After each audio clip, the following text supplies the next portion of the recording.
In the video 4v4 Part 1, we looked at what are called the principles of play when your team has possession of the ball, the attacking principles. And we used the context of dividing the field up and then assigning the players basically a geographic area that they would be responsible for. We also talked somewhat about how the players would then be affecting the opponents.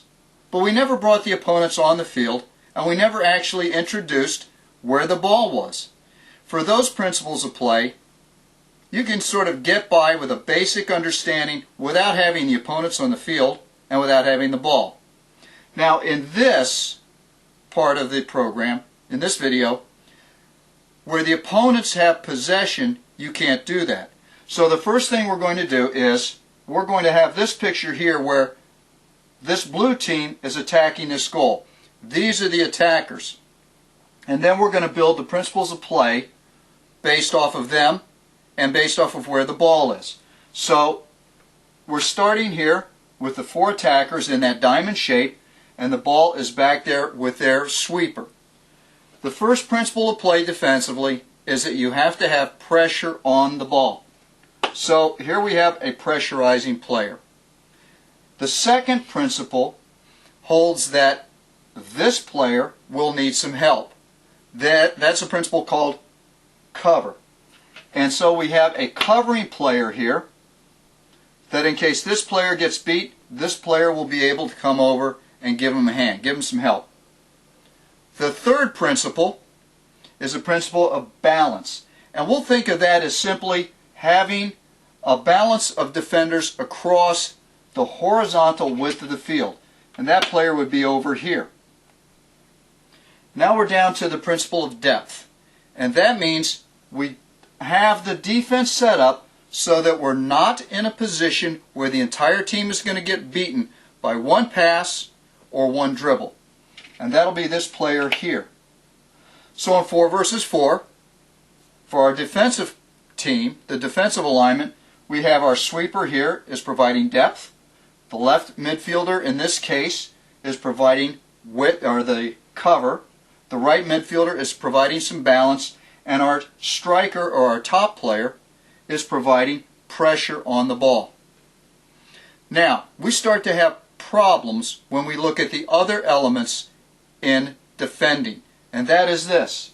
Defending is also based not just on these principles, but on the position of the ball on the field, the position of the opponents, position of teammates, the area of the field, and the meaning or the state of the game.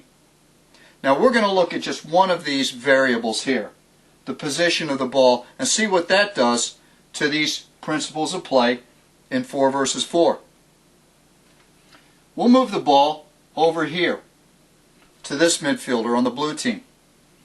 Now our left midfielder will have the responsibility of applying pressure. But who's going to be responsible for giving us this cover? Will it be the sweeper? If it is, what happens to the depth? Will it be this midfielder? If it is, what happens to the balance? Will it be this top player? Well, that seems to be the most logical person to come down there. However, that's a long run. And that's going to give you some problems also, which we're going to look at later on. Let's move the ball down here. Now their striker has the ball, and it's 1 versus 1 against our sweeper right in front of the goal. Well, who's in a position to get back here and provide cover? Who's going to provide the balance? And certainly, who's going to be able to get back there to provide depth? In an ideal world, a coach can deal with that. But in the real world of 8, 9, 10-year-olds playing 4 versus 4, that's a big problem.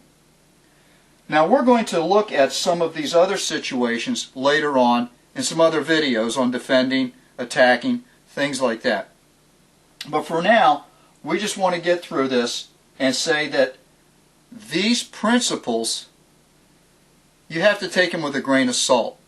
There's the ideal world and there's the real world, and they're a long way apart. In the next video, we're going to take a look at tasks and responsibilities, and we'll get some better insight into why this breaks down.